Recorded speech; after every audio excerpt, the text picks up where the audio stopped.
नमस्कार, मेरा नाम है आशीष तिवारी और आप देख रहे हैं खबर उत्तराखंड। बिहार चुनाव के परिणाम आ गए हैं। एक और बीजेपी ने अपना प्रदर्शन अद्वितीय रूप से सुधारा है और सबसे बड़ी पार्टी बनकर उभरी है, तो वहीं कांग्रेस ने अपना लगभग सब कुछ बिहार चुनाव में खो दिया है। कांग्रेस बिहार में अपने सबसे बुरे दौर में पहुंच गई है, जहां उसके पास सिर्फ 6 सीटें हैं। अब सवाल यह है कि बिहार चुनाव के परिणामों से कांग्रेस क्या सीख पाएगी।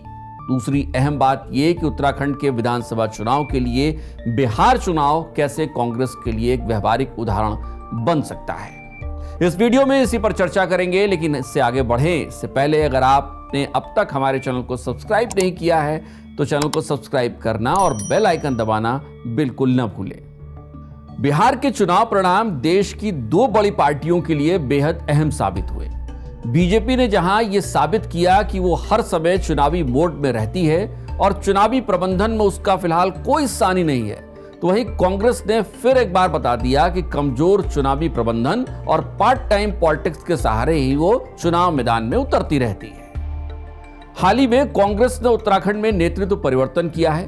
करण माहरा से राज्य में संगठन की कमान लेकर गणेश कोदियाल को एक बार फिर से राज्य कांग्रेस का अध्यक्ष बना दिया गया है।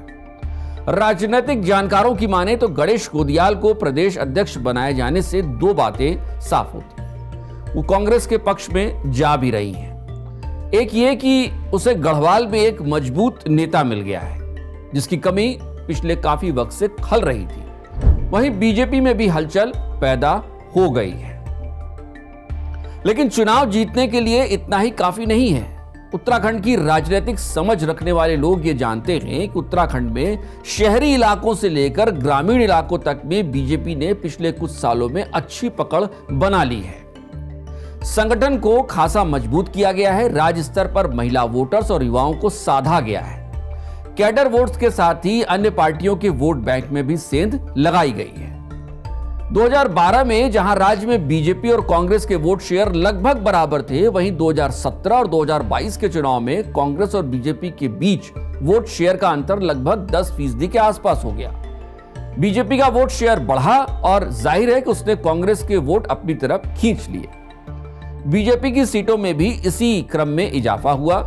2012 में बीजेपी की 31 सीटें थी तो 2017 में ये 57 सीटों के आंकड़े पर पहुंच गई। 2022 के चुनाव में सीटें कम तो हुई, लेकिन फिर भी 47 सीटें तो रही ही, यानी क्लियर मैंडेट मिलता रहा।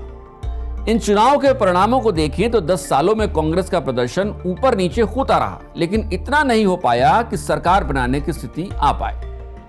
अब इस बात को समझना होगा कि उत्तराखंड में कांग्रेस इस स्थिति में क्यों है, जबकि यहां बिहार की तरह कोई बड़ा क्षेत्रीय दल भी नहीं है। 2 बड़े दलों बीजेपी और कांग्रेस में ही टक्कर होती है, फिर भी कांग्रेस क्यों पिछड़ रही है। राजनीतिक जानकार मानते हैं कि उत्तराखंड में कांग्रेस के पिछड़ने के ये अहम कारण हैं। पहला, कमजोर और निष्क्रिय संगठन। दूसरा, नेताओं की व्यक्तिगत महत्वाकांक्षा। तीसरा, केंद्रीय संगठन द्वारा कोई रोड मैप न दिया जाना। चौथा, अपने वोटर्स का केंद्रीकरण करना और उसको साध कर रख पाना। 5वां और सबसे अहम, सेकेंड लाइन के नेताओं को मौका ही न मिलना। बिहार चुनाव बताते हैं कि उत्तराखंड में कांग्रेस को अपने स्थानीय संगठन को मजबूत करना होगा, खासकर पंचायत और गली मोहल्लों में। महिला और युवा वोटर्स में अपनी छवि बेहतर बनानी होगी। सामाजिक मुद्दों को ध्यान में रखते हुए अपनी रणनीति तैयार करनी होगी, न कि किसी की कॉपी करने से काम चलेगा। इसके साथ ही पारंपरिक यात्रा और आरोपों की रणनीति के बजाय कांग्रेस की नीति आधारित संवाद, लोक मंथन, यात्राएं और स्थानीय मुद्दों पर फोकस करना होगा, ताकि वो सरकार बनाने की स्थिति में आ पाए। कांग्रेस की एक और बड़ी मुश्किल ये है कि उसके प्रभारी सिर्फ चुनाव में ही सक्रिय होते हैं। हालात ये है कि उत्तराखंड कांग्रेस के प्रभारी को राज्य का दौरा किए हुए 6 महीने तक का लंबा वक्त निकल जा रहा है। इससे साफ है कि मीटिंग्स में लिए गए फैसले धरातल पर कितने दिन में उतरेंगे, इसकी कोई मॉनिटरिंग नहीं हो रही है। वैसे खबरें ये भी हैं कि बिहार चुनाव में रिजल्ट के बाद उत्तराखंड कांग्रेस के नेताओं में भी बेचैनी है। दरअसल प्रदेश स्तर पर नेतृत्व परिवर्तन और बिहार चुनाव में करारी हार के बाद प्रदेश के कई नेताओं के दायित्वों में भी फेरबदल हो सकता है, ऐसी खबरें लगातार हैं। कुल मिलाकर देखें तो बिहार चुनाव के परिणाम उत्तराखंड कांग्रेस के लिए किसी सबक से कम नहीं है, क्योंकि यहां भी चुनाव में पार्टियों की तैयारी के हिसाब से खासा वक्त अब बचा नहीं है। ऐसे में उम्मीद की जानी चाहिए कि कांग्रेस इन परिणामों से सीख लेते हुए 2027 में राज्य में होने वाले चुनाव के लिए, विधानसभा चुनाव के लिए अपनी रणनीति बनाना तैयार करना अभी से शुरू कर देगी। क्या आपको लगता है कि वाकई में कांग्रेस ऐसा कर पाएगी?